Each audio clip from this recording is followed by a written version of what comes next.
The night my world imploded, I lay broken under a sky that had forgotten to shine.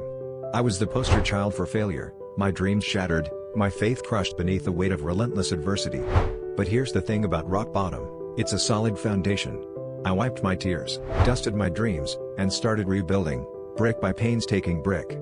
I tasted defeat, but savored the sweet victory of resilience. From a lonely bench in a desolate park to the CEO's chair in a skyscraper, my journey was paved with grit and determination. Remember, when life shatters you into 1,000 pieces, gather them up.